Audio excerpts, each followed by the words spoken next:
Britain's worst serial killers haunt a city, decades after their grisly crimes.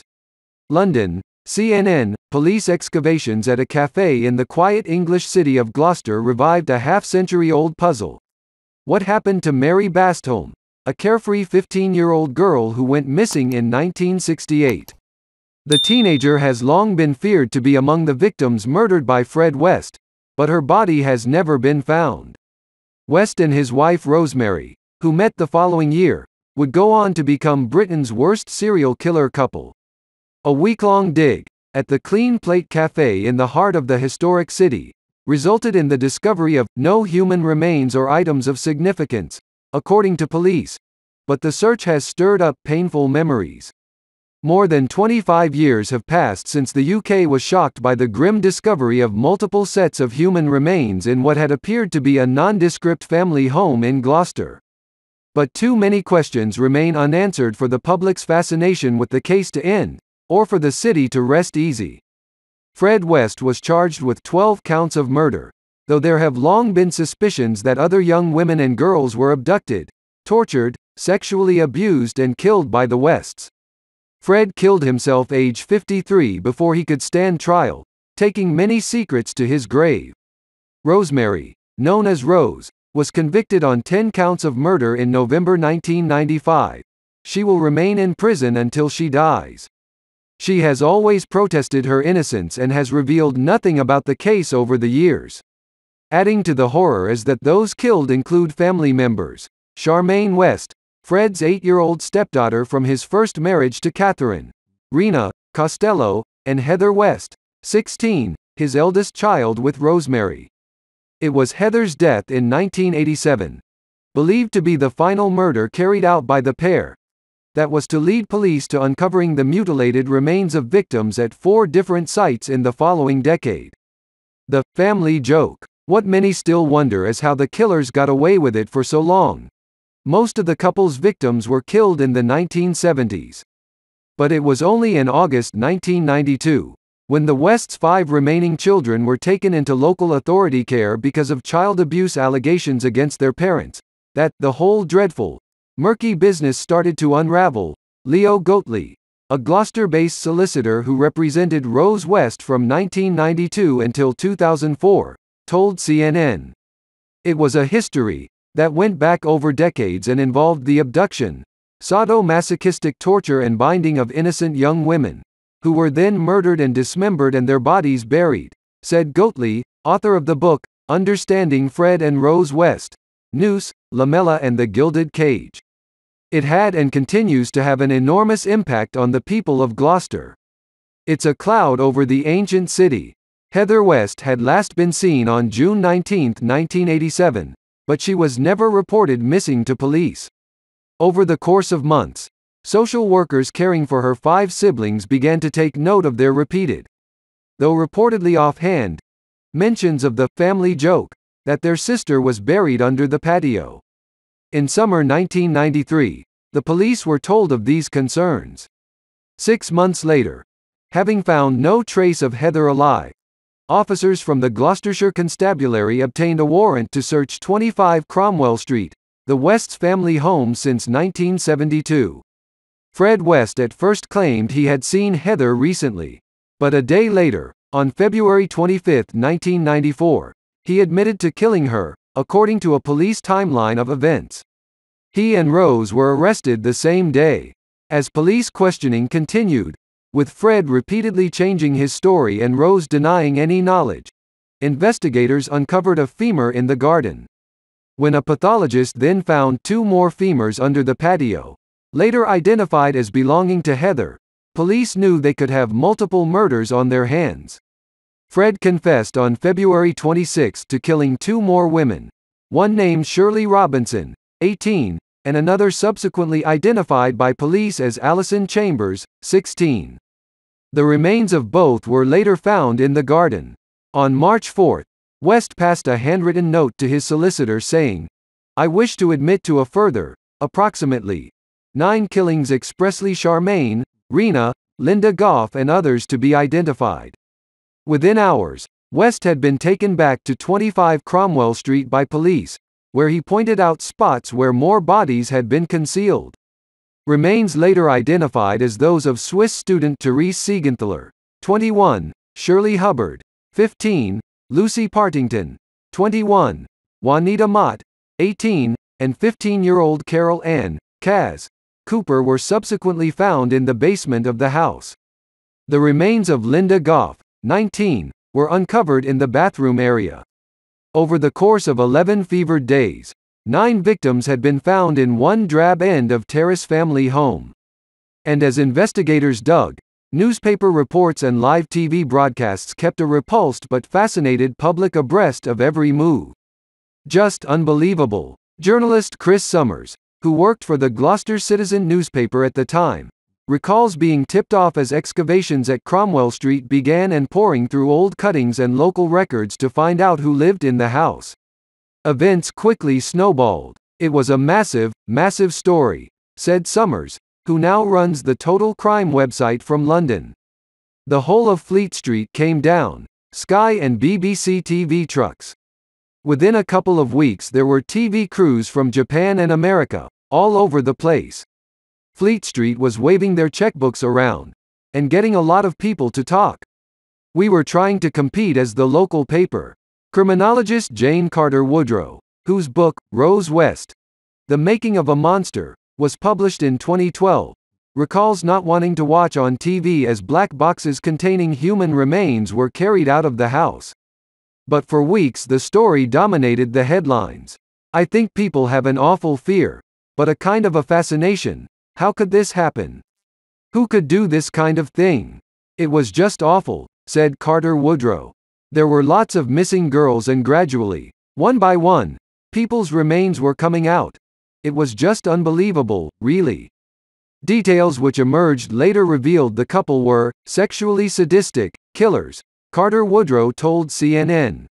The bodies were found dismembered, stuffed into vertical holes in the ground and with trophy parts, such as kneecaps and finger bones, removed which have never been found. Unlike the other victims, Heather was killed because she posed a threat, Carter Woodrow said. She'd started to talk to friends about Fred's sexual abuse of some of his children and had announced plans to run away. The search at 25 Cromwell Street was to last for 55 days. The property was subsequently demolished. In late April of 1994, the focus shifted to nearby 25 Midland Road, where Fred and Rose had lived in the early 1970s with Charmaine and Anne-Marie, Fred's daughter with Costello. Both children had been in and out of local authority care in the late 1960s before being returned to Fred. On May 4, police found the remains of Charmaine beneath the kitchen. Rosemary had murdered the 8-year-old in June 1971 while Fred was in prison for theft. On his release, he helped her conceal the body. Charmaine was never reported missing. Fred had also led police 17 miles or so out of the city to a field in the village of Kempley, near his birthplace of Much Markle, where Costello's remains were found in April. The remains of West's former nanny and pregnant mistress, Anne McFall, were recovered in June from a field nearby. Despite denying involvement in her death, Fred indicated the area where she was buried. Since then, no remains have been found. But both Carter Woodrow and Goatley believe there are more bodies out there. The experts, the forensic psychologists, believe that the pair of them, Fred and Rose West, would have continued rather than to have big gaps between one victim and another, Goatley said. Dramatic trial. When Fred was found dead in his remand cell on January 1, 1995, reaction in Gloucester was mixed, according to Summers. While some felt relief because they wanted this shameful person wiped off the face of the earth, others, particularly the victims' relatives, felt they'd been cheated of justice, he said. It was felt that he did it in an attempt to get Rose off. He thought that if he could kill himself, she could then pin it all on him. Obviously that didn't work, Summers said. 10 months later, Rosemary stood trial at Winchester Crown Court on 10 counts of murder. The trial was pretty dramatic, the whole way through, in Summers' recollection. One woman who was a neighbor of the Wests and had been in a relationship with Rose told the court that she kept going back to 25 Cromwell Street because she was drawn, like a moth to a flame, Summers said. An audio recording was played in court of the police interview in which Fred described how his daughter Heather was killed, dismembered and buried in the garden. "It was just bizarre," said Summers. "He was very, very matter of fact. He could have been talking about burying a dead hamster." Rose gave no outward reaction as the guilty verdict was delivered, said Summers. "I think she probably knew what was coming. She lost her appeal against the conviction in 1996 and, the following year, her life sentence was converted to a whole life tariff."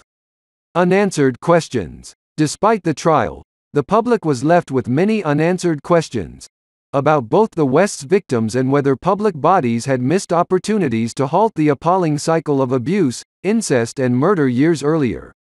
A report commissioned by Gloucestershire County Council into how its agencies served the West children, published in 1995, highlighted the need for teachers, doctors, social workers and police not to dismiss lightly the comments of children, however apparently bizarre, and for different bodies to communicate. But at least one newspaper described it as raising more questions than it answered. The murders also highlighted how many young women and girls had gone missing in previous decades. Overall, 110 missing people were found to be safe and well as a result of the West inquiry, according to Gloucestershire Constabulary.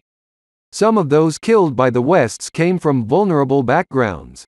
The couple targeted local children's homes in search of girls to entice to 25 Cromwell Street, according to Carter Woodrow.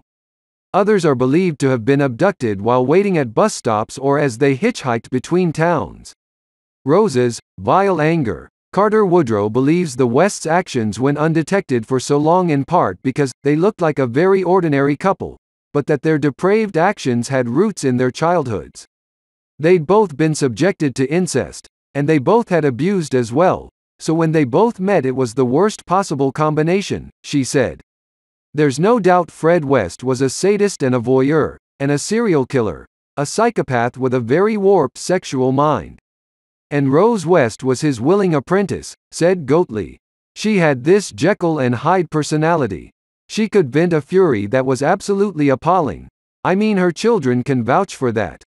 Her vile anger may have even surpassed the level of sadistic action by Fred West in relation to these victims. So it was a really toxic, horrible cocktail. As her legal representative, Goatley spent hundreds of hours with Rose between 1992 and 2004, including on prison visits. Rose's presence, and in many ways is just very ordinary, he said. She would chat away about sewing or whatever, talk about the kids, and it's all very mundane and twee and having a laugh.